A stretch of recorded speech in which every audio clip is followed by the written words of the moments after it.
تعظیم نبی کا سنتے ہی جنہیں سوزش سی ہو جاتی ہے، جنہیں سوزش سی ہو جاتی ہے، شوق توحید کے شربت سے، شوق توحید کے شربت سے ہم ان کا روگ مٹائیں گے، توحید و رسالت کی خاطر ہر باطل سے ٹکرائیں گے، توحید و رسالت کی خاطر ہر باطل سے ٹکرائیں گے۔ ہم آل نبی کے متوالے، حسنین کے مشن کے وارث، جو آل نبی۔ بسم اللہ الرحمن الرحیم۔ رب اشرح لی صدری ویسر لی امری واحلل عقدۃ من لسانی یفقہوا قولی۔ احمدک اللہم یا مجیب کل سائل، والصلاة والسلام علی من هو افضل الوسائل وعلى آلہ واصحابہ ذوی الفضائل۔ اما بعد فاعوذ باللہ من الشیطان الرجیم، بسم اللہ الرحمن الرحیم۔ محمد الرسول اللہ والذین معه اشداء علی الکفار رحماء بینہم، صدق اللہ العظیم وصدق رسولہ النبی الکریم الامین۔ ان اللہ وملائکتہ یصلون علی النبی یا ایہا الذین آمنوا صلوا علیہ وسلموا تسلیما۔ الصلاة والسلام علیکہ یا سیدی یا رسول اللہ وعلی آلک واصحابک یا حبیب اللہ۔ مولاي صل وسلم دائما ابدا على حبیبک خیر الخلق کلہم، منزہ عن شریک فی محاسنہ فجوہر الحسن فیہ غیر منقاسم۔ محمد تاج رسل اللہ قاطبۃ، محمد صادق الاقوال والکلم، محمد ذکرہ روح لانفسنا، محمد شکرہ فرد علی الامم۔ رب صل وسلم دائما ابدا علی حبیبک خیر الخلق کلہم۔ کیسے بیاں ہو قلم سے صدیق کا مقام، کیسے بیاں ہو قلم سے صدیق کا مقام، جس کو کیا حضور نے اپنی جگہ امام۔ کیسے بیاں ہو قلم سے صدیق کا مقام، جس کو کیا حضور نے اپنی جگہ امام۔ چرچا ہے جس کا جا بجا ام الکتاب میں، چرچا ہے جس کا جا بجا ام الکتاب میں، کرتے ہیں جس کے عشق کا قدسی بھی احترام۔ چرچا ہے جس کا جا بجا ام الکتاب میں، کرتے ہیں جس کے عشق کا قدسی بھی احترام۔ بولے علی نہ گر چلی خلافت صدیق، بولے علی نہ گر چلی خلافت صدیق، کیسے چلے گا حشر تک اسلام کا نظام۔ نقش قدم صدیق کا جس کا ہو پیشوا، نقش قدم صدیق کا جس کا ہو پیشوا، لا ریب اس پہ آتش دوزخ ہوئی حرام۔ نقش قدم صدیق کا جس کا ہو پیشوا، لا ریب اس پہ آتش دوزخ ہوئی حرام۔ یہ سید سجاد کا خطبہ ہے برملا، یہ سید سجاد کا خطبہ ہے برملا، حبداری صدیق پہ جنت ملے انعام۔ یہ سید سجاد کا خطبہ ہے برملا، حبداری صدیق پہ جنت ملے انعام۔ جچتے نہیں ہیں آنکھ میں دنیا کے تاجور، جچتے نہیں ہیں آنکھ میں دنیا کے تاجور، آصف نہیں یہ کم کہ ہوں صدیق کا غلام۔ جچتے نہیں ہیں آنکھ میں دنیا کے تاجور، آصف نہیں یہ کم کہ ہوں صدیق کا غلام۔ کیسے بیاں ہو قلم سے صدیق کا مقام، جس کو کیا حضور نے اپنی جگہ امام۔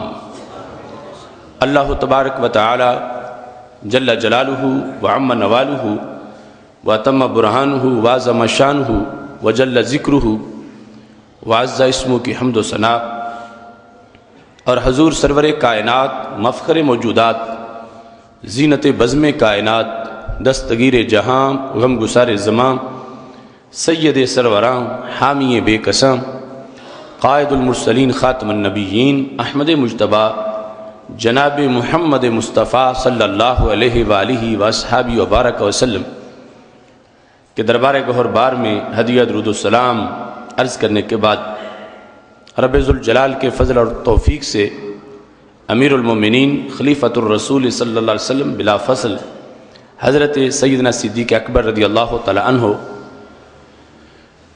کے مقام و مرتبہ کے لحاظ سے آج کی گفتگو صداقت صدیق اکبر رضی اللہ تعالی عنہ کے موضوع پر ہے۔ میری دعا ہے خالق کائنات جل جلالہ ہم سب کو قرآن و سنت کا فہم عطا فرمائے اور قرآن و سنت کے ابلاغ و تبلیغ اور اس پر عمل کرنے کی توفیق عطا فرمائے۔ رب ذوالجلال نے تمام اولیاء، اوتاد، اقطاب، اغیاث پر صحابہ کرام رضی اللہ تعالیٰ عنہم کو فضیلت عطا فرمائی۔ دنیا کے کسی ولی کو وہ شان نہیں ملی جو رب ذوالجلال نے ہر صحابی کو عطا فرمائی۔ یعنی حضرت مجدد الفسانی رحمۃ اللہ علیہ نے مکتوبات شریف میں فرمایا، این بزرگوارا را در صحبت آن حضرت، در اول صحبت آن حضرت، کہ یہ جو صحابہ کرام رضی اللہ تعالیٰ عنہم ہیں ان میں سے ہر صحابی کو صحابی بننے کے پہلے سیکنڈ میں جو مقام ملا، حضرت اویس کرنی رضی اللہ تعالی عنہ جیسے ولیوں کو اپنی زندگی کے آخری لمحے میں بھی وہ مقام نہیں مل سکا، کیونکہ وہ غیر صحابی ہیں اگرچہ ولی چوٹی کے ہیں۔ حضرت اویس کرنی رضی اللہ تعالیٰ عنہ فرمایا حضرت سیدنا حمزہ رضی اللہ تعالیٰ عنہ کا قاتل وحشی کتنا قابل نفرت انسان تھا، جب اس نے کلمہ پڑھا تو مجدد صاحب کہتے ہیں اس کو کلمہ پڑھنے کے پہلے سیکنڈ میں جو مقام ملا وہ اویس کرنی کو ساری زندگی کی عبادت کے بعد بھی نہیں مل سکا۔ اتنا بڑا مرتبہ ہے صحابی ہونے کا، ایک سیکنڈ میں اتنا مقام ہے، ایک گھنٹے کے بعد کتنا ہوگا، ہفتے کے بعد، پھر سال کے بعد، پر پوری زندگی جب گزر گئی تو اس بنیاد پر تمام امتوں کے ولیوں سے ہمارے آقا علیہ السلام کے صحابہ کی شان بڑھی، اور صحابہ کرام رضی اللہ تعالیٰ عنہ میں پھر جو بدری صحابہ ہیں ان کی شان سارے صحابہ سے اونچی ہے، اور بدری صحابہ میں پھر جو عشرہ مبشرہ ہیں ان کی شان سب سے اونچی ہے، اور عشرہ مبشرہ میں سے پھر جو خلفائے راشدین رضی اللہ تعالیٰ عنہ ہیں ان کی باقی سے اونچی ہے، اور خلفائے راشدین میں جو حضرت صدیق اکبر رضی اللہ تعالیٰ عنہ ہیں ان کی شان سب سے اونچی ہے۔ یہ رسول اکرم نور مجسم شفیع معظم صلی اللہ علیہ وسلم کی نسبت کی بنیاد پر ان تمام عظیم شخصیات کو عظمت ملی۔ حضرت صدیق اکبر رضی اللہ تعالی عنہ کو اس امت میں اور دیگر تمام امتوں میں انبیاء علیہ السلام کے بعد جو اونچا مرتبہ و مقام ملا ہے، یہ بھی اصل میں شان ہمارے آقا علیہ السلام کی ہے، یعنی وہ افضل الخلق بعد الرسل ثانی اثنین ہجرت پہ لاکھوں سلام، یعنی رسل کے بعد پوری مخلوق میں افضل، مخلوق میں انسان بھی فرشتے بھی، پوری مخلوق میں افضل نبیوں کے بعد وہ حضرت سیدنا صدیق اکبر رضی اللہ تعالی عنہ کی ذات گرامی ہے۔ اور یہ آپ کی صداقت کا عروج ہے کہ قرآن مجید نے جہاں مہاجرین انصار کا ذکر کیا، صحابہ کرام رضی اللہ تعالیٰ عنہ کا ذکر کیا، کہ اولئک هم الصادقون، یہ سارے سچے لوگ ہیں، اور سارے سچے مل کے جسے صدیق کہیں تو وہ کتنا بڑا سچا انسان ہے۔ اولئک هم الصادقون، جنہیں قرآن نے کہا ان سب نے حضرت صدیق اکبر رضی اللہ تعالیٰ عنہ کے ہاتھ پر بیعت کی، اور حضرت صدیق اکبر رضی اللہ تعالیٰ عنہ کو اپنا قائد اور اپنا پیشوا تسلیم کیا۔ اس بنیاد پر اہل سنت و جماعت خلافت راشدہ کا جو حقیقی تصور ہے اور عقیدہ ہے اور تصدیق ہے اس کو اجاگر کرتے ہیں، اور اس میں سید عالم نور مجسم شفیع معظم صلی اللہ علیہ وسلم کی طرف سے جو ترتیب خلافت ہے وہی ترتیب فضیلت بھی ہے، یعنی جنہیں خلافت پہلے ملی ان کی شان بھی پہلے نمبر کی ہے۔ اس طرح ترتیب خلافت کے مطابق ترتیب فضیلت ہے، اور چونکہ سب سے پہلی خلافت کے لیے بوجھ بھی زیادہ تھا، ذمہ داری زیادہ تھی، مشکلات زیادہ تھی، تو جتنا زیادہ بوجھ پڑنا تھا اتنی زیادہ پھر اٹھانے کی صلاحیتیں بھی اجاگر کی گئی۔ اس طرح کر کے اہل سنت و جماعت اس حقیقت کو تسلیم کرتے ہیں، اور تمام صحابہ کرام رضی اللہ تعالیٰ عنہم میں خلفائے راشدین کا مقام و مرتبہ بلند و بالا ہے، اور یہ خلفائے راشدین اپنے قائد کے طور پر حضرت صدیق اکبر رضی اللہ تعالیٰ عنہ کا تذکرہ کرتے ہیں، اور مختلف مواقع پر سید عالم نور مجسم شفیع معظم صلی اللہ علیہ وسلم نے ان خلفاء کی ان عظمتوں کا اظہار کیا، اور تمام امت پر ان کی محبت کو لازم قرار دیا۔ سید عالم نور مجسم شفیع معظم صلی اللہ علیہ وسلم نے قرآن مجید برہان رشید کے مضمون کی وضاحت کے اندر جو حقائق بتائے انہی کو ہی آگے امت میں رائج کیا گیا، یہاں تک کہ امام طبری نے اپنی کتاب ریاض النظرہ کے اندر یہ جو آیت کریمہ میں نے خطبے میں پڑھی اس کی وضاحت میں لکھا، محمد الرسول اللہ والذین معہ اشداء علی الکفار رحماء بینہم تراہم رکعا سجدا یبتغون فضلا من اللہ ورضوانا۔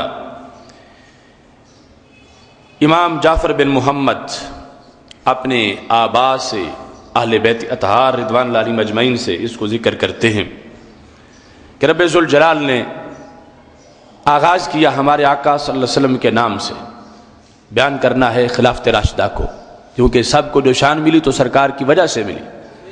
محمد الرسول اللہ، حضرت محمد مصطفیٰ صلی اللہ علیہ وسلم اللہ کے رسول ہیں، والذین معہ، اور وہ جو آپ کے ساتھ۔ یہ کون ہے جس کو معہ میں ذکر کیا؟ کہتے ابو بکر، یہ سیدنا صدیق اکبر رضی اللہ تعالی عنہ ہے۔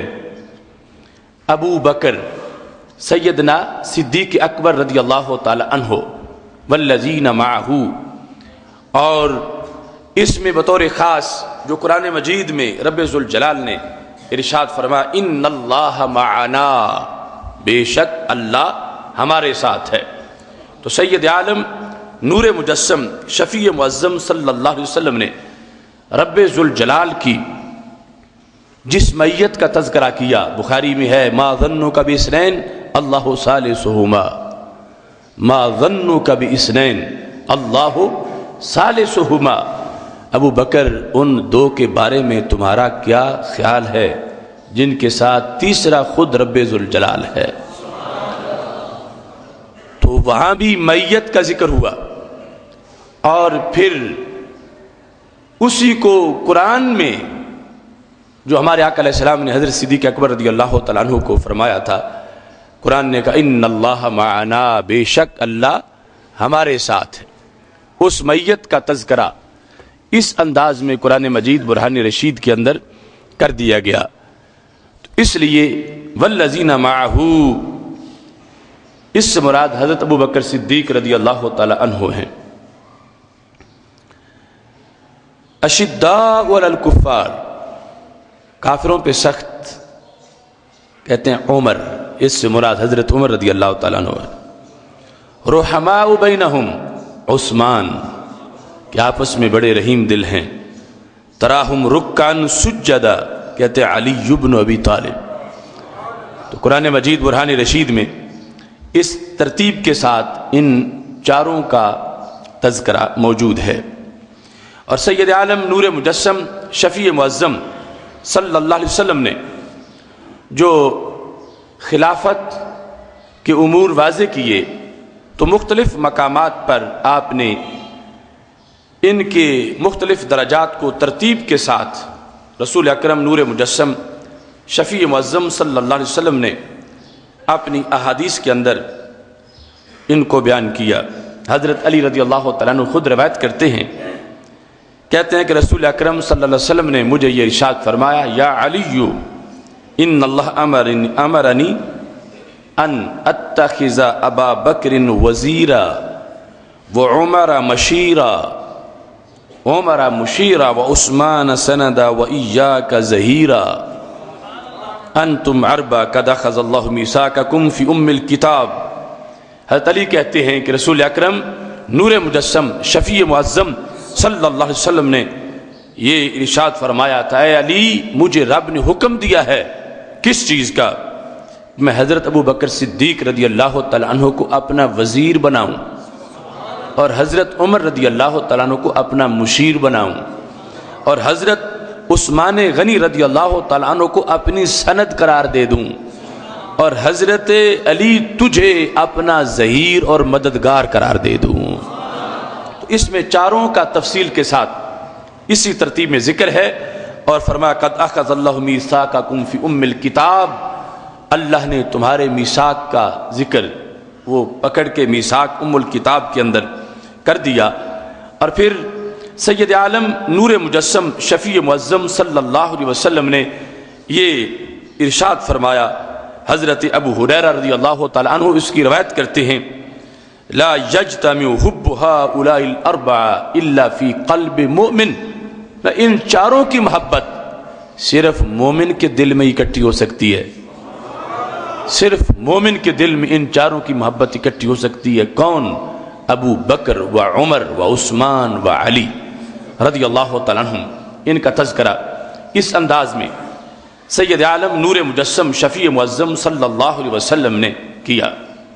دوسرے مقام پر میرے آقا علیہ السلام ارشاد فرماتے ہیں، ابو بکر وزیری. یہ روایت حضرت سیدنا جابر رضی اللہ تعالیٰ عنہ نے کی.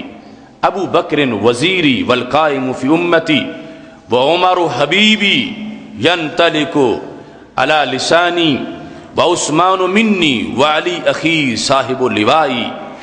ان چاروں کا ذکر کرتے ہوئے دوسرے مقام پر فرمایا ابو بکر میرے وزیر ہیں، والقائم فی امتی میری امت میں میرے دین کا جھنڈا بلند کرنے والے.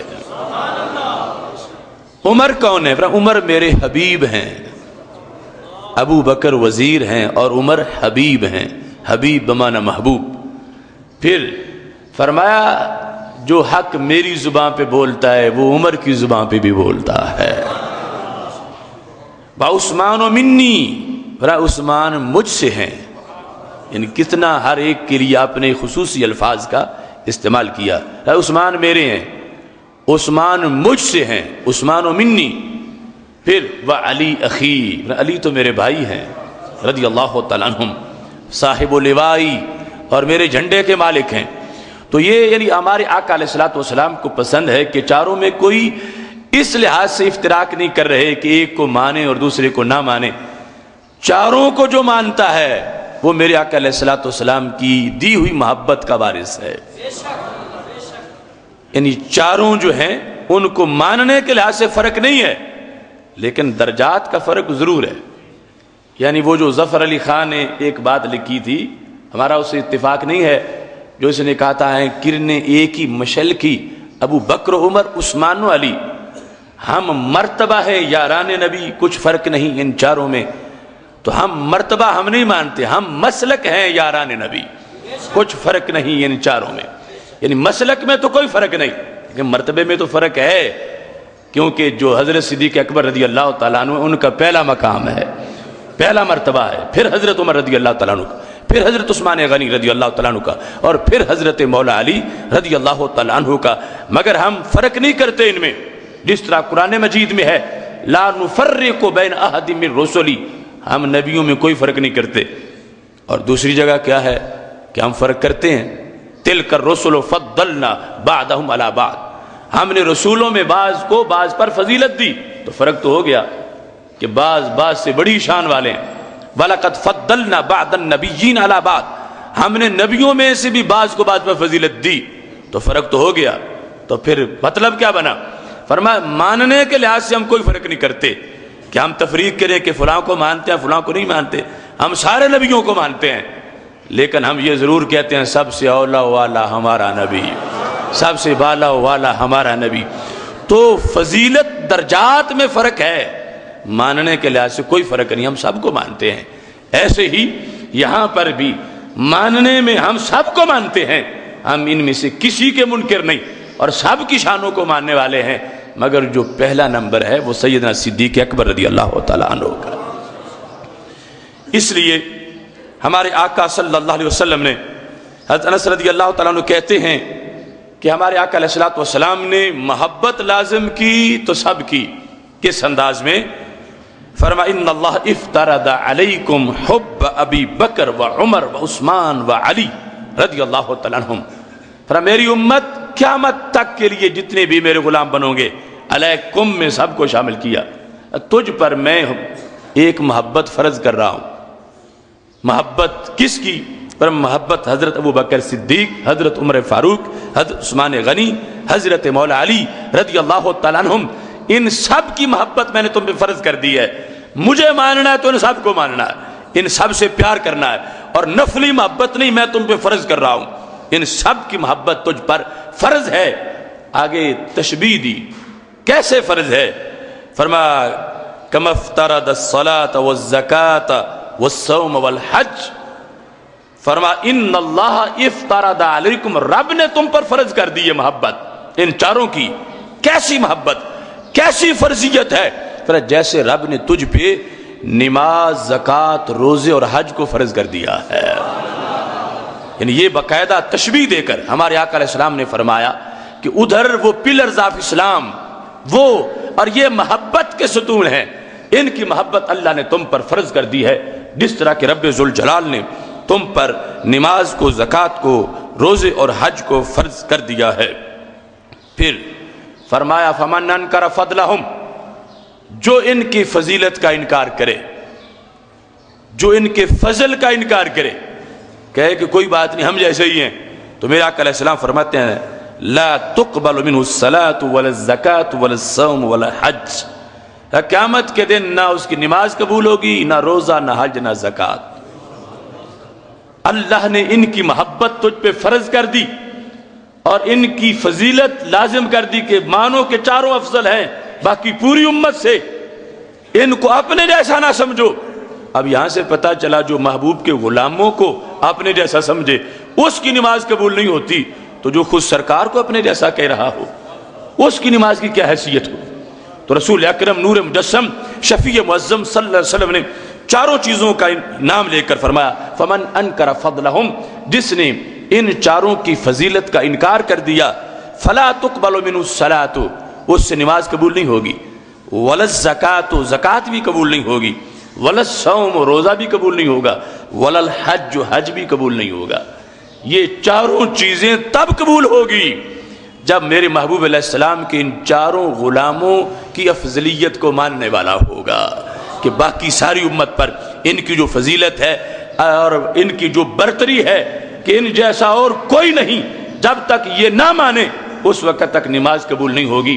تو پھر آج وقت پر سب کو سوچنا چاہیے اور یہ پیغام پہنچانا چاہیے ان لوگوں تک جو بھولے بھٹکے ہوئے ہیں، نماز پہ تو زور دے رہے ہیں، اعتقاد کی طرف نہیں آ رہے، روزے رکھ رہے ہیں لیکن صحابہ والا عقیدہ نہیں رکھ رہے۔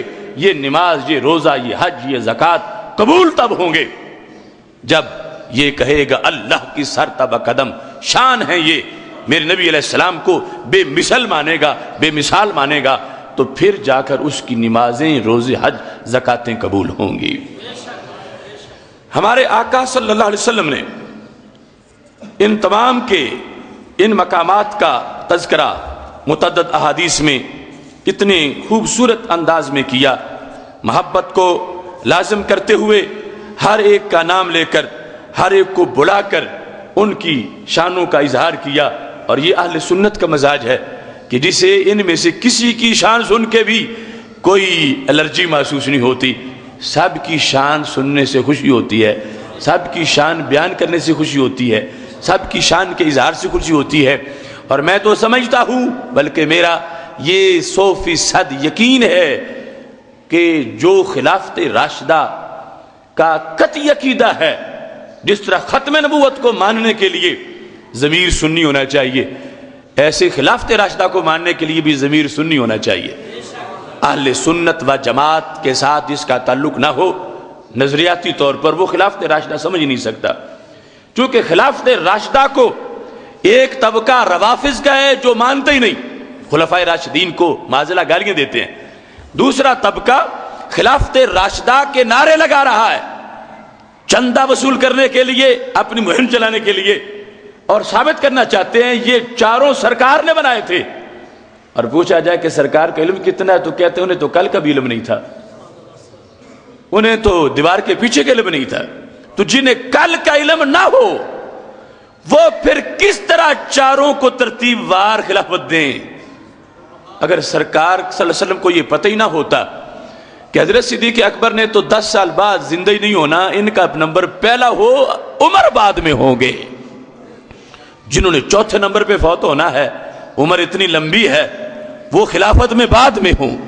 اور پھر ترتیب یہ سب کے ایام وصال، سب کی باطن کی صلاحیتیں اور سب مستقبل کی احوال پہلے ماننے پڑیں گے کہ سب کو پتہ، سرکار دو عالم صلی اللہ علیہ وسلم کو پتہ تھا خلافت راشدہ سرکار سے دی ہوئی معین مانی تب جا سکتی ہے جب علم غیب کا وہ نظریہ ہو جو رب ذوالجلال نے اہل سنت و جماعت کو عطا فرمایا ہے۔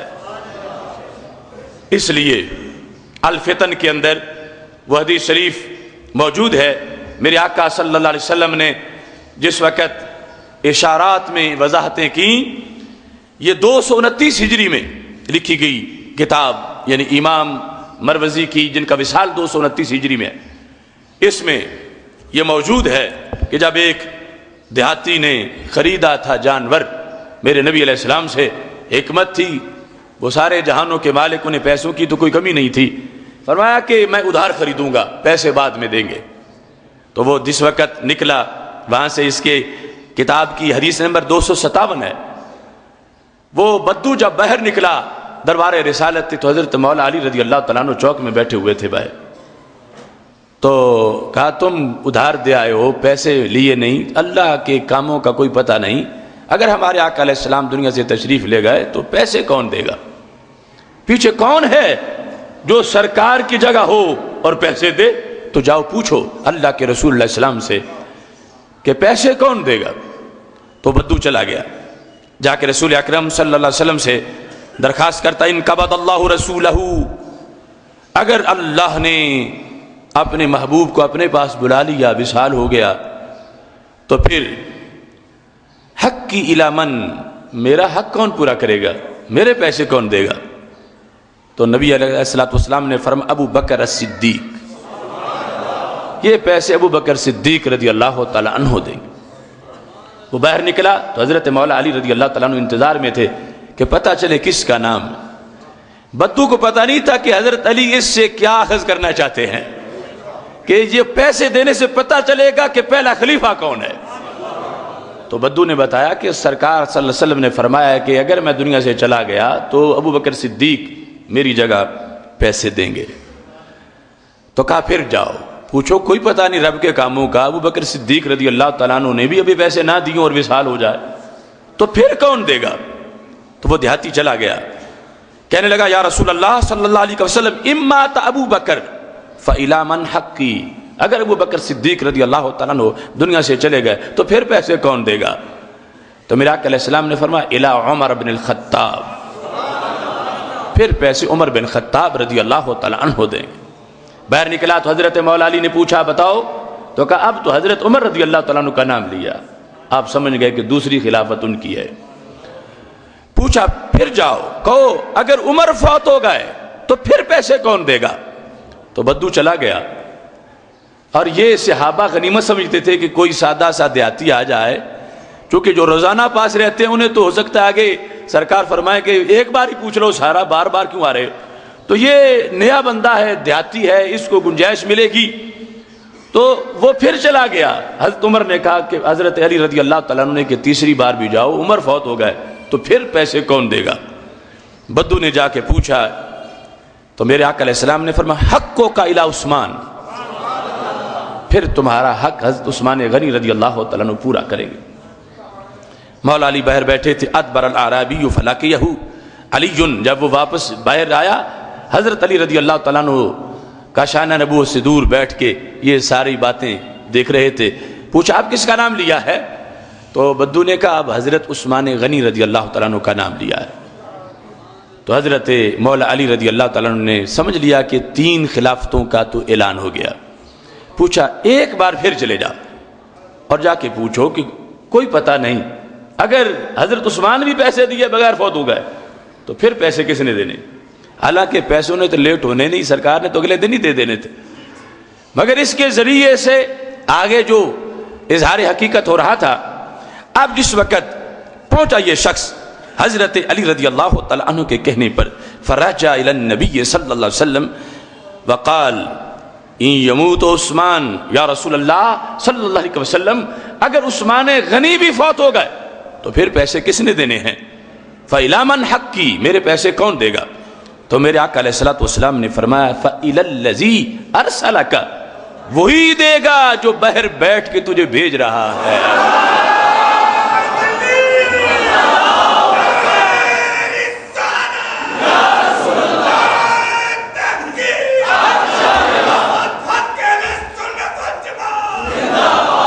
تو یعنی میرے آقا علیہ السلام کو پتا تھا شروع سے کہ یہ دیہاتی خود نہیں آ رہا، اس کے پیچھے کوئی ہے جو اسے بھیجتا ہے. اور سوالات ہو رہے ہیں.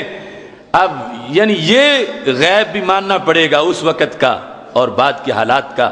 یہ صرف اہل سنت و جماعت کا عقیدہ ہے کہ جس میں یہ ساری چیزیں مانی جا سکتی ہیں کہ خلافت راشدہ برحق، ختم نبوت کا عقیدہ قطعی، یہ ساری چیزیں جو یہ میں کہتا ہوں نا کہ دوسرے لوگوں کی تو اتنی لمبی چادر ہی نہیں ہے، ایک طرف سے لیں تو دوسری طرف سے ننگے ہو جائیں، دوسری طرف سے لیں تو پہلی طرف سے ننگے ہو جائیں. تو میں بلا وجہ نہیں کہتا. اب یہ لوگ اگر اپنا عقیدہ توحید بیان کریں تو خلافت راشدہ نہیں بیان کر سکتے، خلافت راشدہ بیان کریں تو عقیدہ توحید نہیں بیان کر سکتے.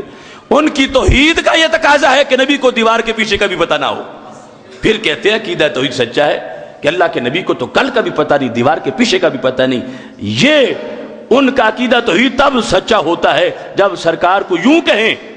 اور اگر عقیدہ توحید مانے اس طرح کا تو پھر خلافت راشدہ کہاں سے سچی مانے؟ سرکار دو عالم صلی اللہ علیہ وسلم سے اگر خلافت راشدہ کا ثبوت فراہم کرنا ہے کہ واقعی ہے تو پھر ماننا پڑے گا انہیں ہزاروں دیواروں کے پیچھے کا بھی پتہ تھا، انہیں کروڑوں کل کا بھی پتہ تھا. تو میرے آقا علیہ السلام نے اس موقع پر فرما دیا کہ الی الذی ارسلک، اگر عثمان غنی فوت ہو گئے تو حق اسی نے دینا ہے جو بیر بیٹھا ہے اور تمہیں بار بار میری طرف بھیج رہا ہے. دیکھو چاروں کا تذکرہ، چاروں کا ذکر، اور چاروں کے لیے کس انداز میں سید عالم نور مجسم شفیع معظم صلی اللہ علیہ وسلم نے وضاحت کی ہے.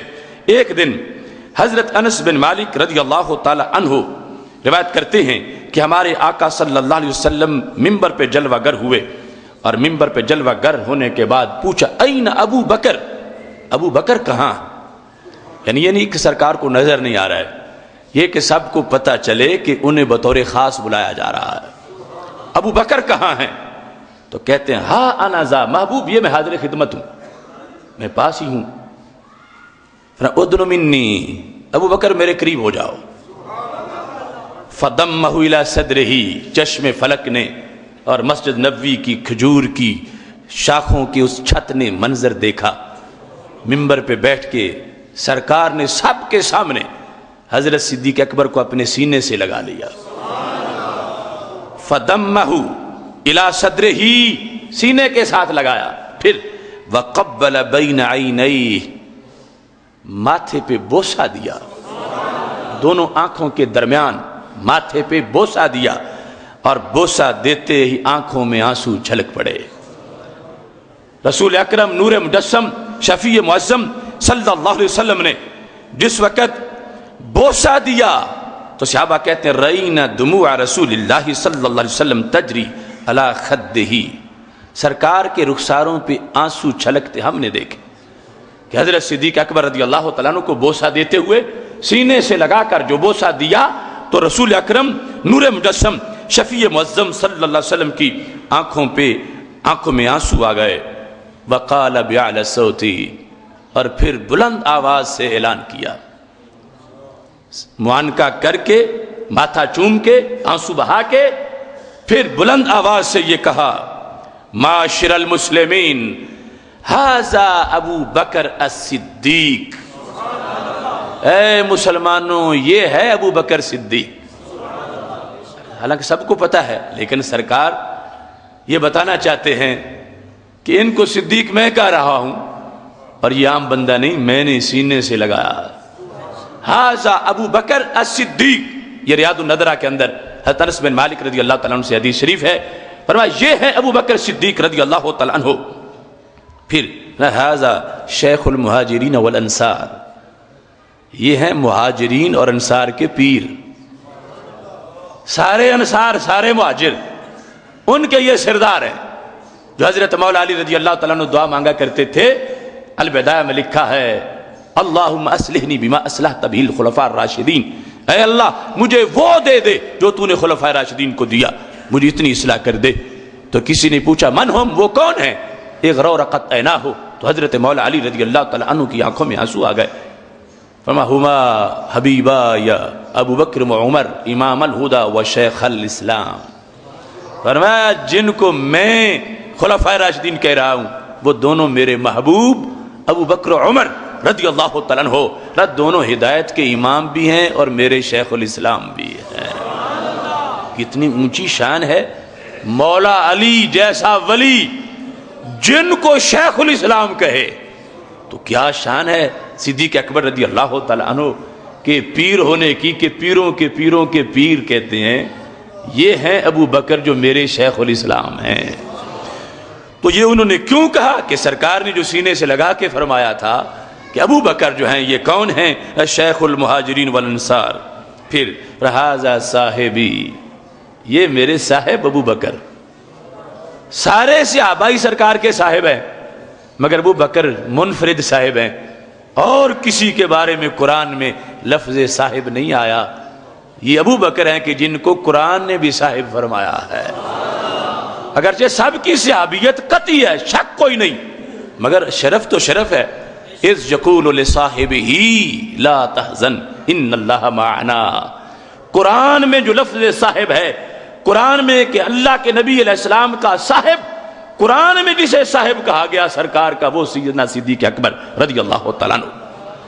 تو سرکار نے فرمایا سن لو سارے، کسی کو شک نہ رہے، چونکہ نئے نئے لوگ جو کلمہ پڑھ رہے تھے سب کی تربیت کرنا تھی۔ چوما ماتھا، سینے سے لگایا، آنکھوں سے آنسو جاری ہیں، یہ ابو بکر صدیق رضی اللہ تعالیٰ عنہ ہیں، نئے بعد میں آنے والے بھول نہ جائیں یہ میرے صاحب ابو بکر ہیں۔ اور پھر فرمایا میرے آقا علیہ الصلوۃ والسلام نے صدقنی حین کذبنی الناس، مجھے وقت نہیں بھولتا ابو بکر کی وفاؤں کا، فرمایا انہوں نے اس وقت بھی مجھے سچا کہا جب لوگ مجھے معاذ اللہ جھوٹا کہتے تھے۔ یعنی ایک موقع پر جب حضرت صدیق اکبر رضی اللہ تعالیٰ عنہ سے حضرت عمر کی اور ایک پر حضرت عقیل رضی اللہ تعالیٰ عنہ کی کچھ تلخ کلامی ہوئی، فرمایا تم میرے صاحب کو میرے تک چھوڑ دو، ان کے بارے میں مجھے تکلیف نہ دو۔ فرما خدا کی قسم ایک وقت وہ تھا تم سب کے دروازوں پہ اندھیرا تھا، ابو بکر کے دروازے پہ اس وقت بھی سویرا تھا۔ تم سب کو جب میں کہتا تھا کہ میں رب کا نبی ہوں تم کہتے تھے تم جھوٹ بولتے ہو، اور ابو بکر اس وقت بھی کہتا تھا تم سچ بولتے ہو۔ تو میرے آقا علیہ السلام نے وہ ساری تاریخ سامنے رکھی، فرمایا احسان ان کا نہ بھولنا، یہ ابو بکر ہیں، یہ میرے صاحب ہیں، اور پھر ساتھ یہ فرمایا کہ یہ میری تصدیق کرنے والے ہیں۔ پھر بڑا اہم لفظ ہے، یہ سرکار ہی خود اپنے لیے بول سکتے ہیں. فرما آوانی آوانی ہین تردونی، فرما جب مجھے کسی نے پناہ نہ دی ابو بکر نے مجھے پناہ دی تھی. وہ رسول جن کی پناہ میں ساری کائنات ہے، یہ ان کی مہربانی ہے کہ اس وقت کے تعاون کو جو حضرت صدیق اکبر رضی اللہ تعالیٰ عنہ نے کیا، سرکار نے یہ لفظ بولے، فرمایا انہوں نے مجھے سہارا دیا، مجھے پناہ دی، شیلٹر. یہ سرکار کے جو اپنے الفاظ آوانی، اس وقت انہوں نے مجھے پناہ دی. کب؟ ہین تردونی، جب دوسرے لوگ تو میرے قریب نہیں آ رہے تھے، لوگ بھی مجھے معذلات مسترد کر رہے تھے، مجھے دھکے دے رہے تھے، ہٹا رہے تھے پیچھے. ابو بکر نے اس وقت بھی میرا ساتھ دیا ہے. اور پھر وَاشْتَرَىٰ لِي بِلَالًا مِن مَالِهِ، مجھے بلال پیارا بڑا تھا، اس کو جب عذاب ہوتا تھا تو مجھ پہ بہت شاق گزرتا تھا. یہ میرا ابو بکر ہے جس نے میرے بلال کو خرید کے آزاد کیا تھا. وَاشْتَرَىٰ لِي بِلَالًا، میرے لیے بلال کو خریدا. اور پھر فرمایا مِن مَالِهِ، اپنے مال سے. پھر یہ سب کچھ بیان کر کے فرمایا ابو بکر سے جب اتنا میرا پیار ہے تو جو اس سے دشمنی کرے مجھے نہیں بھاتا وہ. فَعَلَىٰ مُبْغِضِهِ لَعْنَةُ اللَّهِ وَلَعْنَةُ اللَّائِنِينَ، فرمایا قیامت تک کے لیے سنے میری امت، جس نے میری ابو بکر سے بغض کیا اس پر خدا کی لعنت ہو. جس ابو بکر نے اتنا ساتھ دیا میرے ساتھ، فرمایا عَلَىٰ مُبْغِضِهِ، جو ان سے بغض رکھے اس پر اللہ کی لعنت، لائنین کی لعنت. واللہ منہ بریٌ، وہ بندہ جو ان سے بغض رکھے، کروڑ سجدہ کرے اللہ قبول نہیں کرے گا، اللہ بیزار ہے اس بندے سے، اللہ اس سے بری ہے. پھر فرمایا کہ جو بندہ یہ چاہتا ہے کہ کل رب اسے اپنا قرب دے، اسے آج میرے صدیق کے قریب رہنا چاہیے. پھر یہ لفظ بول کے فرمایا وَلْيُبَلِّغِ الشَّاهِدْ مِنْكُمُ الْغَائِبَ، فرمایا جو حاضر ہو قیامت تک کے لوگوں تک میری بات کو پہنچا دینا. یعنی وہ جملہ جو حجۃ الوداع پر بولا تھا، وَلْيُبَلِّغِ الشَّاهِدْ مِنْكُمُ الْغَائِبَ، سارے تو موجود نہیں ہیں، جو موجود ہو، جو غیر حاضر ہیں ان تک میری بات پہنچانا. تو سعادت ہے میرے آقا علیہ السلام کی طرف سے دی ہوئی. سرکار نے فرمایا تھا مسجد نبوی شریف میں بیٹھنے والوں، تمہارے سامنے میں خطبہ دے رہا ہوں، ڈیوٹی ہے تمہاری جو آج نہیں ان تک تم نے پہنچانا ہے. صحابہ نے تابعین تک، تابعین نے تبع تابعین تک، اور چلتے چلتے آج اسی سندیسے کو میں نے تم تک پہنچا دیا ہے. سرکار نے فرمایا میری بات پہنچنی چاہیے، یہ نہیں کہ جو غیر حاضر ہیں وہ فضیلت میں بھی پیچھے رہ جائیں، ان تک دین ہی نہ پہنچے. جو موجود ہو ڈیوٹی ہے میری، تم نے غیر حاضروں تک بات پہنچانی ہے، جو بھی پیدا بھی نہیں ہوئے ان تک بات میری جانی چاہیے کہ یہ ابو بکر ہیں، ان کو جانے لوگ، ان پر اعتماد کریں، ان کو سلام کریں، یہ میرے غلام، انہوں نے میرے ساتھ اتنی وفا کی ہے. تو یہ خصوصی طور پر، یعنی ہر حدیث کے بعد یہ نہیں فرمایا کہ جو شاہد ہے وہ غیب تک پہنچائے، خاص مقامات پر یہاں بھی فرمایا جو شاہد ہیں وہ میری تقریر غیب تک پہنچائیں کہ یہ ابو بکر صدیق رضی اللہ تعالیٰ عنہ ہیں. ثم قال اجلس یا ابا بکر، ابو بکر اب آپ بیٹھ جائیں. ثم قال اين عمر بن الخطاب، بتاؤ عمر کہاں ہیں؟ فواصب الیہ عمر، عمر پھر عمر ہے. واسبہ کا مطلب ہے جمپ لگا کے اٹھے، چھلانگ لگائی، واسبہ اچھل کے، واسبہ اچھل کے سامنے آ گئے. ہاں انا ذا یا رسول اللہ صلی اللہ علیہ وسلم، یہ میں ہوں اللہ کے محبوب صلی اللہ علیہ وسلم، میں حاضر خدمت ہوں. فقال ادن منی، عمر میرے قریب ہو جاؤ. فدنا منہ عمر فضمہ الی صدری، عمر قریب ہوئے تو محبوب نے سینے سے لگا لیا. حضرت سیدنا عمر رضی اللہ تعالیٰ عنہ کو میرے آقا علیہ السلام نے سینے سے لگایا. وقبل بین عینیہ، اور ماتھے کو چوما. وہ عمر جس کے اعداء پہ شیدا سکر، اس خدا دوست حضرت پہ لاکھوں سلام. بریلی کے تاجدار نے کہا تھا کہ وہ عمر جس کے اعداء پہ شیدا سکر، کہ جہنم کو تلاش ہے کہ کوئی دشمن عمر ملے تو میں اس سے پوچھوں تو صحیح. وہ عمر جس کے اعداء پہ شیدا سکر، اس خدا دوست حضرت پہ لاکھوں سلام. تو عمر کے دشمن کی تلاش ہے جہنم کو، اس لیے کہ عمر اس لائق نہیں کہ دشمنی کی جائے. جن کا چہرہ سرکار نے چوما ہو تو محبوب کا امتی اس عمر کو گالی کیسے دے سکتا ہے؟ جن کا سینہ سرکار کے سینے سے لگا ہو تو جو سرکار کا غلام ہے اس کا سینہ عمر کے نام کی وجہ سے ٹھنڈا رہے گا. میرے آقا علیہ الصلوۃ والسلام نے جس وقت حضرت عمر رضی اللہ تعالیٰ عنہ کو سینے سے لگایا، وَرَأَيْنَا دَمُوعَ رَسُولِ اللَّهِ صلی اللہ علیہ وسلم تجری علی خدِّهِ، صحابہ کہتے ہیں ہم نے دیکھا کہ آنکھیں پھر برس پڑی، ہم نے رخسار رسول علیہ السلام پر آنسو دیکھے ٹپکتے ہوئے. محبوب علیہ الصلوۃ والسلام رو رہے تھے. ثم اخذ بيده وقال بأعلى صوت، پھر ہاتھ پکڑا حضرت عمر رضی اللہ تعالیٰ عنہ کا اور زور سے کہا، معاشر المسلمین ھذا عمر بن الخطاب، اے مسلمانوں یہ ہے عمر بن خطاب. یہ کہنے کے بعد فھذا شیخ المہاجرین والانصار، یہ مہاجرین کا بھی شیخ ہے انصار کا بھی شیخ، سارے مہاجر سارے انصار کا پیر ہے یہ عمر. ھذا الذی امرنی اللہ ان اتخذہ ظہیرا ومشیرا، یہ وہ عمر ہے کہ رب نے وحی بھیجی تھی کہ مشیر بنانا ہے تو عمر کو بنانا ہے.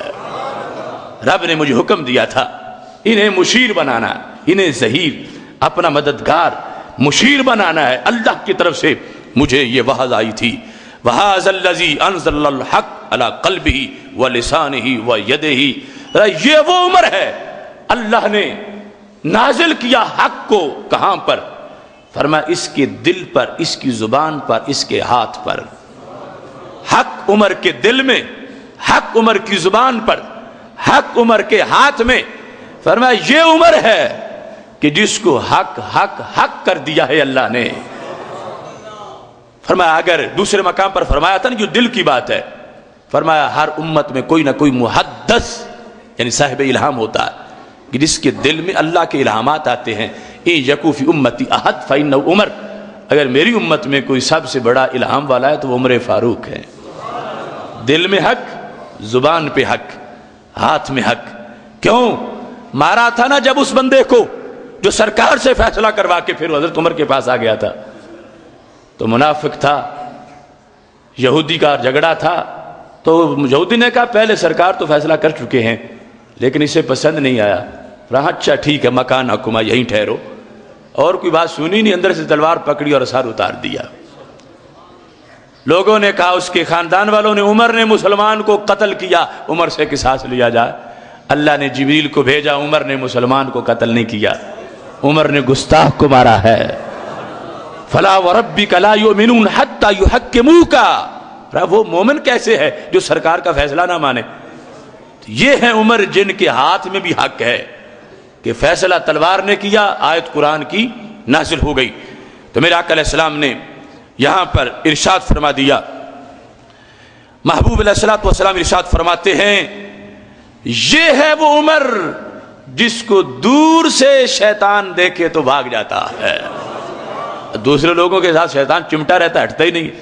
عمر کا دور سے منظر نظر آئے تو بھاگتا ہے. فرمایا ہوا سراج اہل الجنہ، جنت چمکتی بہت ہے لیکن میرا عمر جنت کا بھی چراغ ہے. یہ اہل جنت کا سراج، اہل جنت کا چراغ ہے. فرمایا حق بولتا ہے اگرچہ کتنا ہی کڑوا کیوں نہ ہو، یہ کسی کی ملامتوں کی پرواہ نہیں کرتا. فعلی مبغضہ لعنت اللہ، جو میری عمر سے بغض رکھے اس پر رب کی بھی لعنت ہو، رب کے ساری مخلوق کی بھی لعنت ہو. فرمایا اللہ اس سے بیزار ہے جس نے میری عمر کو، جس عمر سے بغض رکھا.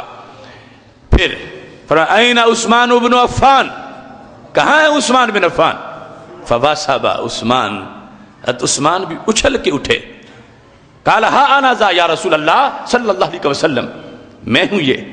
اب دیکھو یعنی بیان اور خطاب میں بھی ترتیب واضح ہو رہی تھی کہ کل میری سیٹ پہ پہلے کون بیٹھے گا، دوسرے نمبر پہ کون ہوگا، تیسرے نمبر پر ترتیب. بلکہ جب مسجد نبوی شریف کی بنیاد رکھی گئی تھی تو سرکار نے پتھر پہلا رکھا. ابو بکر اب تم پتھر لاؤ، عمر اب تم لے آؤ، عثمان اب تم لے آؤ، علی اب تم لے آؤ۔ صحابہ نے پوچھا محبوب یہ ترتیب کیوں؟ فرمایا یہی خلافت کی ترتیب ہے۔ ذہبی نے سیر اعلام نبلاء میں لکھا ہے تفصیل کے ساتھ۔ اب دیکھو ہر بات میں چار یار، ہر طرف چار یار، ہر جہت میں خلافت راشدہ، اور لیکن یہ ماننے کے لیے عقیدہ اہل سنت کا ہو کہ سرکار کو کروڑوں کل کی خبر اس وقت موجود تھی۔ کہاں ہیں عثمان بن عفان رضی اللہ تعالیٰ عنہ؟ تو حضرت عثمان غنی رضی اللہ تعالیٰ عنہ پہنچے، ہاں انا ذا محبوب میں حاضر ہوں۔ فقال ادنو منی، عثمان میرے قریب ہو جاؤ۔ فدنا منہ، قریب ہوئے، فضمہ الی صدرہ، محبوب نے سینے سے لگا لیا۔ وقبل بین عینیہ، اور حضرت عثمان غنی رضی اللہ تعالیٰ عنہ کی آنکھوں کے بیچ ماتھے پہ بوسہ دیا۔ رَإِنَ دَمُوَهُ تَجْرِي عَلَى خَدِّهِ، تنس کہتے ہیں پھر آنسو بہ نکلے، میرے آقا علیہ السلام کے رخساروں پر آنسو بہ نکلے۔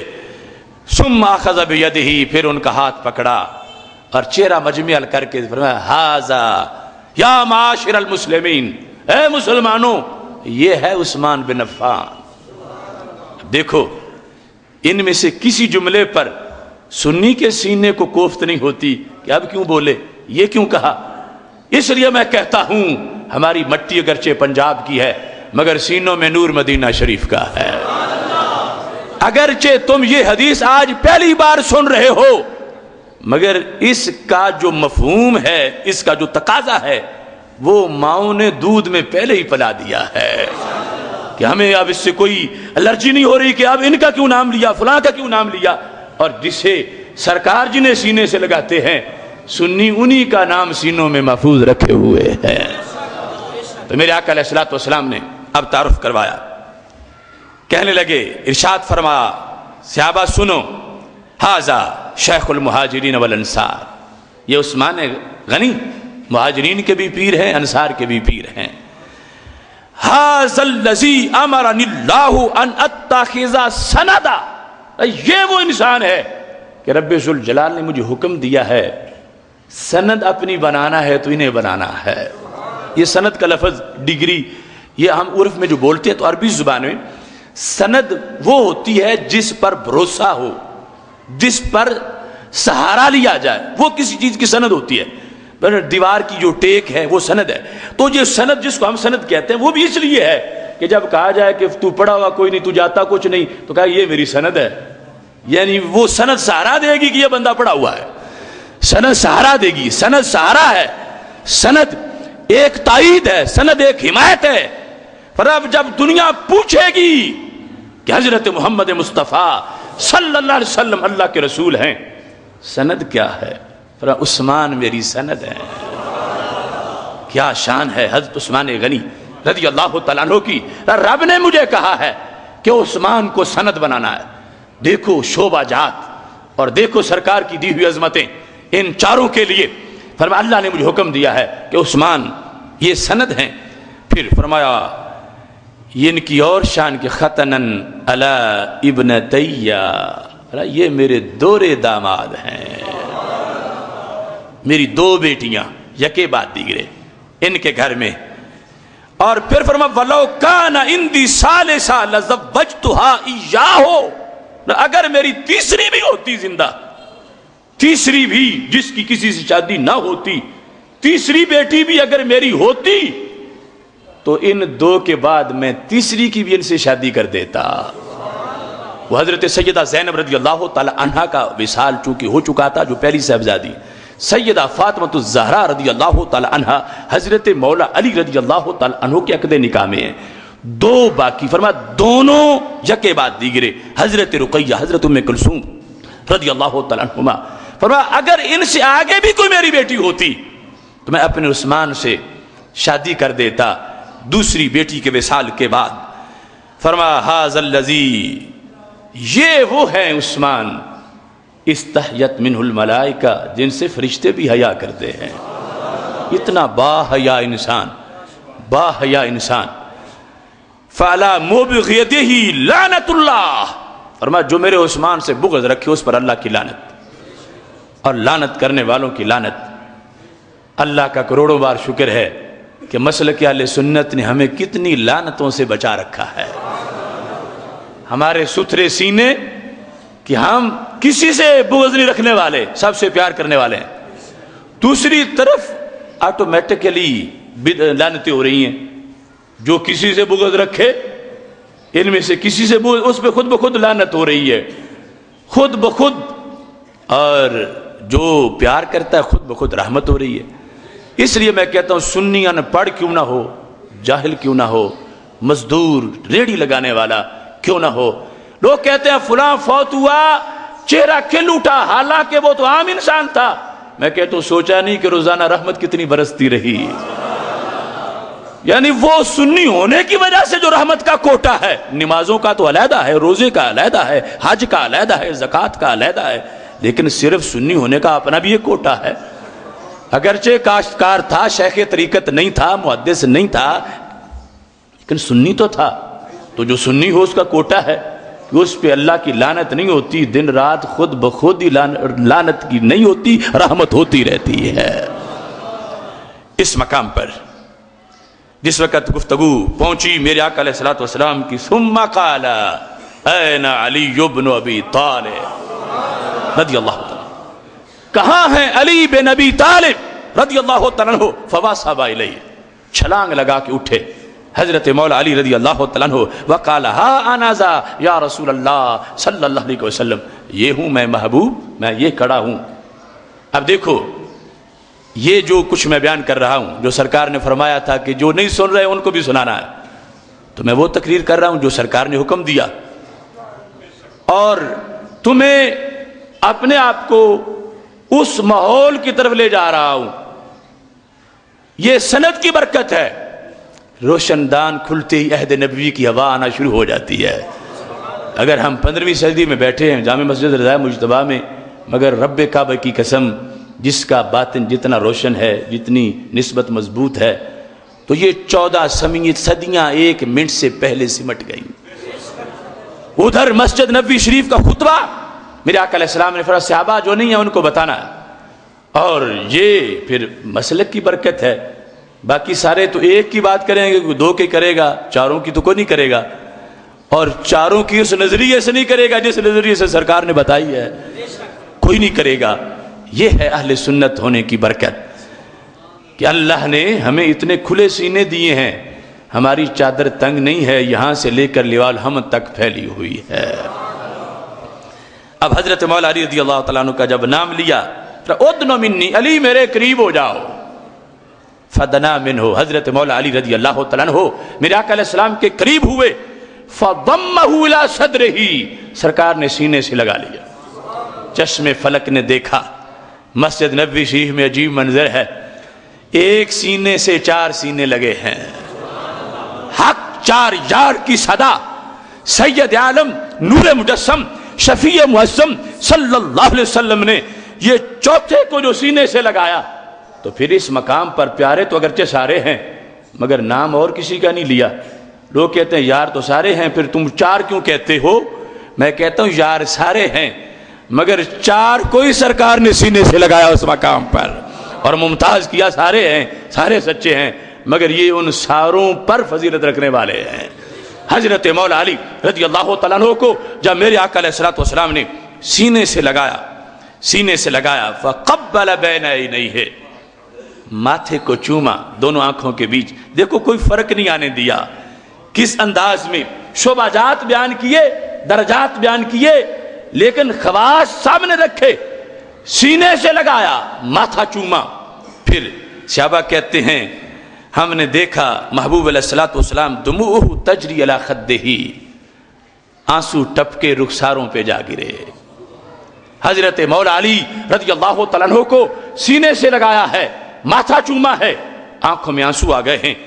فقال بیالا صوتی یا معاشر المسلمین، بلند آواز سے کہا اے مسلمانوں، یہ ہیں علی بن ابی طالب.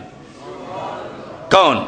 ھذا شیخ المہاجرین والانصار، یہ مہاجرین کے بھی پیر ہیں، انصار کے بھی پیر ہیں. حدیث شریف میں پہلے 2 میں جب کہا نا معاشر المسلمین تو دونوں کا نام لیا، دوسرے دونوں کے لحاظ سے معاشر المسلمین کہنے کے بعد میرے آقا علیہ الصلوۃ والسلام نے دونوں کے بارے میں ہی حضرت عثمان غنی حضرت مولا علی رضی اللہ تعالیٰ عنہ کا جب اعلان کیا تعارف کرواتے ہوئے معاشر المسلمین اے مسلمانوں، اس کے بعد کہا ھذا شیخ المہاجرین والانصار، دونوں کے لیے نام لیے بغیر، یہ ترتیب حکمت تھی سرکار کے ذہن میں، دکھا کے پہلے دونوں کا چہرہ دونوں کا نام لیا، ان دونوں کا ذکر کرتے ہوئے اگلا جملہ بولا یہ ہیں مہاجرین کے شیخ انصار کے شیخ، دونوں کے لیے یہ جملہ جو پہلے دونوں کے لحاظ سے دوسرے نمبر پہ بولا تھا، پہلے نام لیے تھے پھر یہ جملہ بولا تھا، یہاں متصل معاشر المسلمین کے بعد یہ جملہ بول دیا یہ ہیں شیخ مہاجرین کے اور انصار کے۔ پھر فرمایا ھذا اخی وابن امی، یہ ہے میرے بھائی اور میرے چچا کے بیٹے، حضرت مولا علی رضی اللہ تعالیٰ عنہ کا تعارف، یہ میرے بھائی ہیں، وابن عمی میرے چچا کے بیٹے ہیں، اور پھر فرمایا میرے محبوب علیہ الصلوۃ والسلام نے وخاتنی، میرے داماد ہیں، ھذا لحمی و دمی و شعری، یہ میرا گوشت، یہ میرا خون، یہ میرے بال، ھذا لحمی و دمی و شعری، یہ تین بول کر بطور خاص میرے آقا علیہ الصلوۃ والسلام نے ارشاد فرمایا ھذا ابو السبتین الحسن والحسین، میری نسل کے باپ دونوں، جو میری نسل جن سے آگے چلنے والی ہے، امام حسن اور امام حسین رضی اللہ تعالیٰ عنہ سبتین جو ہیں ان کے یہ باپ ہیں۔ پھر وہ دونوں کون ہیں؟ سیدی شباب اہل الجنہ، وہ دونوں امام حسن اور امام حسین رضی اللہ تعالیٰ عنہما جو جنتی جوانوں کے سردار ہیں، ان دونوں کے یہ ابا جان ہیں۔ یہ تعارف حضرت مولا علی رضی اللہ تعالیٰ عنہ کا کرواتے ہوئے فرمایا ھذا مفرج الکرب انی، یہ وہ علی ہیں تلوار چلے تو مشکلیں ٹل جاتی ہیں، مفرج الکرب، جب حالات گمبھیر ہو جائیں، گھٹن آ جائے، فرمایا مجھ سے یہ علی وہ ہیں جو حالات کو کھولتے ہیں، مشکلیں دور ہو جاتی ہیں، گھٹن دور ہو جاتی ہے۔ انی کا لفظ بولا، جس وقت جنگوں کے اندر یہ حالات پیدا ہوتے ہیں، انی سے مراد یعنی میری فوج، میرا لشکر، چونکہ دوسرے مقام پر حضرت مولا علی رضی اللہ تعالیٰ عنہ خود شجاعت رسول اللہ علیہ السلام کا تذکرہ کرتے ہوئے کہتے ہیں کہ جنگوں میں جب حالات اتنے بھیانک ہو جاتے ہیں کہ ہمیں کوئی سہارا نظر نہیں آتا، ہم اس وقت سرکار کو اتنا شجاع پاتے ہیں کہ سرکار کے پیچھے ہوں تو پھر گزارا ہو سکتا ہے، وہاں سرکار کی شجاعت ہمارے لیے شیلٹر بنتی ہے۔ تو سرکار فرماتے ہیں یعنی انی سے مراد میری امت کے یہ مشکل کشا ہے، مفرج الکرب، کسی بھی عربی ڈکشنری سے اس کا معنی معلوم کر لو، فرمایا مشکلیں دور کرنے والے، مشکلات حل کرنے والے، مشکل کشائی کرنے والے، یہ میری امت کے مشکل کشائی کرنے والے یہ علی رضی اللہ تعالیٰ عنہ ہیں۔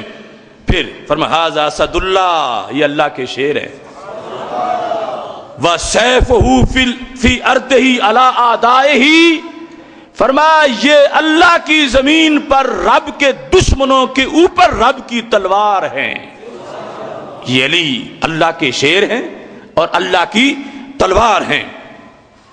پھر فَعَلَىٰ مُبْغِضِهِ لَعْنَةُ اللَّهِ، فرمایا جو علی سے بغض رکھے اس پہ رب کی لعنت ہو اور لعنت اللہ لائنین ہو، فرمایا جس نے حضرت علی رضی اللہ تعالیٰ عنہ سے بغض رکھا اللہ اس سے بیزار، سب کے لحاظ سے فرمایا اللہ اس کی نماز روزہ کوئی قبول نہیں کرے گا جو ان چاروں میں سے کسی سے بھی بغض رکھے گا۔ اور پھر فرمایا وَلْيُبَلِّغِ الشَّاهِدُ مِنْكُمُ الْغَائِبَ، جو موجود ہو پہنچانا قیامت تک کے لوگوں تک میری بات کو۔ یہ چاروں کا خطبہ زبان رسالت صلی اللہ علیہ وسلم سے، یہ صفحہ نمبر 43 ہے ریاض النظرہ کا، اس کے اندر تفصیل کے ساتھ میرے آقا علیہ الصلوۃ والسلام نے 42 اور 43 صفحے پر یہ حدیث نمبر 83 ہے اس کتاب کے اندر یہ ذکر کیا۔ کتنی سعادت ہے اہل سنت و جماعت کی کہ اس خطبے کو سننے کا شوق بھی ہے اور سننے کا افورڈ کرنے والا عقیدہ بھی ہے کہ اندر ایسی روشنی ہے کہ چاروں کے تذکرے سے سرکار نے ترتیب وار ذکر کیا ہے اور سنیوں کے چہروں پہ نکھار آیا ہے۔ محتشم سامعین حضرات، چونکہ ٹائم تو بہت ہو گیا ہے، آج حضرت صدیق اکبر رضی اللہ تعالیٰ عنہ کے لحاظ سے جو بطور خاص موضوع تفصیلاً ابھی بیان کرنا تھا، وہ جو ماہنامہ فکر مستقیم، اللہ کے فضل سے ہمارا ماہنامہ جو شروع ہوا ہے اس کا دوسرا شمارہ آ گیا ہے۔ اس میں میرا تفصیلی مضمون ہے سیدنا صدیق اکبر رضی اللہ تعالیٰ عنہ اور حفاظت دین۔ سیدنا صدیق اکبر رضی اللہ تعالیٰ عنہ اور حفاظت دین، یہ اور دیگر اہم موضوعات اس میں ہیں۔ اس کے آپ رکن بنیے اور تاکہ اس کا دائرہ مزید وسیع ہو۔ اور اس میں جو غازی احمد شیر خان نیازی 16 سال کے بعد 19 مارچ کو کوٹ لکھپت جیل سے رہا ہوئے، تو جو ہی وہ باہر آئے اور ان کے لیے استقبالیہ کا اہتمام ہوا تو بندہ نے ان کے لیے ایک نظم لکھی، وہ بھی اس میں موجود ہے، اور یہ نظم ان کے اعزاز میں ہے اور آگے مجاہدین کو تیاری کرنے کا ایک سبق بھی ہے اور تحریک ممتاز حسین قادری کا ماٹو بھی ہے۔ تو میں نے کہا تھا، خدایا ہر گھڑی ممتاز غازی کی بھلائی ہو، مبارک قوم کو احمد نیازی کی رہائی ہو، اسے ہر آن بھی انعام ہے عہد اسیری میں، نبی کی یاد جس نے اپنے سینے میں بسائی ہو، وہ شمع اب زمانے کو منور کر کے چھوڑے گی جو 16 سال تک جیلوں کی قیدوں میں جلائی ہو۔ یہ احمد شیر کا دیدار ہے کتنا جدا گانا، وہ مرد حر جہاں انوار کی جلوہ نمائی ہو، رشک آتا ہے مجھ کو اے نیازی تیری قسمت پر، وہ کتنا دیدہ ور ہے جس کی تجھ جیسی کمائی ہو۔ الہی شاد رکھ ملت کے ہر روشن ستارے کو، نبی پہ نام جینے کی قسم جس نے بھی کھائی ہو۔ الہی شاد رکھ ملت کے ہر روشن ستارے کو، نبی پہ جان دینے کی قسم جس نے بھی کھائی ہو۔ خدایا خوش رہے دارین میں ہر عاشق صادق، نبی کے دشمنوں کی دونوں عالم میں پٹائی ہو۔ وہاں ہی آج آصف رسم شبیری کی رونق ہے، جہاں احمد رضا کے عشق کی میراث آئی ہو۔ اللہ تعالی ہم سب کو عمل کی توفیق عطا فرمائے۔ وآخر دعوانا الحمد للہ رب العالمین۔